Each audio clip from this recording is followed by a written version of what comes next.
اس پاکستان میں ایک مولانا بہت بڑا بن گیا ہے اور یہ مولانا فرانس پر ایٹم بم سے حملہ کرنا چاہتا ہے۔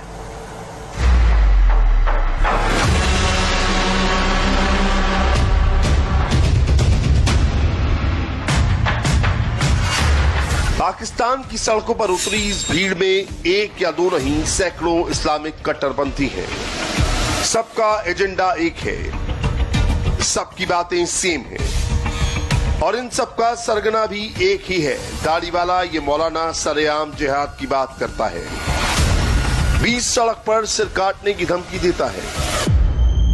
60% پوری دنیا جو زیادہ فرانس سے پیدا ہوتا ہے، حضور کے بارے میں بات کرتا ہے۔ اعلان جہاد کرو اس کے خلاف۔ جو کہتا ہے ہم فرانس کے ساتھ ہیں، سنو ہم محمد عربی کے غلام ہیں۔ صدیوں کے بعد ہمارا اعلان بھی سن، تو فرانس کے ساتھ ہے تو ہم رسول اللہ کی غلامی میں سر لے کر حاضر ہیں۔ کہنے کو یہ مولانا تحریک لبیک پاکستان یعنی TLP کا مکھیا ہے۔ نام ہے خادم حسین رضوی۔ یہ بالکل نیا مولانا ہے۔ یہ پاکستانی مولانا فضل الرحمان سے زیادہ کٹر ہے، زیادہ خطرناک ہے۔ عمران کے ملک میں اس مولانا کا سنگل پوائنٹ ایجنڈا ہے، پاکستان کو ایک اسلامک راجیہ بنانا، اور فرانس میں ہوئے اسلامک آتنکی حملے کی آڑ میں یہ اب آتنکوادیوں کو بھی کھلم کھلا سپورٹ کر رہا ہے اور عمران کی ناک کے نیچے ریلیاں بھی نکال رہا ہے۔ آپ بھی بہت غور سے سنیے گا، اس پاکستانی مولانا کے دماغ میں کٹر پنتھ کا کیسا وائرس موجود ہے۔ میں نے تجھے کچھ نہیں کہا، سارے جہان ایک لمحے میں غرق ہو جائے، حضور کی عزت آبرو اور ختم نبوت پر سینکڑوں کا کروڑواں حصہ بھی خاموشی اختیار نہیں کی جا سکتی۔ میں بالکل قریب آ کر تمہیں یہ کہہ رہا ہوں، پھر نہ کہنا بعد میں کہ جی ہمیں آپ نے مہلت نہیں دی، اس کا سفیر نکالو، اپنا سفیر واپس بلاؤ، مصنوعات کا بائیکاٹ کرو۔ یہ معمولی سا مطالبہ ہے، بڑا مطالبہ یہ ہے، فرانس کے ساتھ اعلان جہاد کرو۔ جو بھی فرانس کے اندر ہوا، غازی عبداللہ شیشان ہم اس کے ساتھ ہیں، جس نے مذمت کی اس پر لعنت، جس نے کہا کہ دہشت گردی جو ہوئی ہے فرانس میں ہم اس کی مذمت کرتے ہیں، اس پر بھی لعنت، اس پر بھی لعنت، اس پر بھی لعنت، اس پر بھی لعنت۔ کراچی سے آئی یہ تصویریں دیکھ رہے ہیں، سڑک پر تل رکھنے کی جگہ نہیں ہے، جدھر نظر دوڑائی جائے ادھر بس کٹر پنتھ کا جھنڈا ہاتھ میں لیے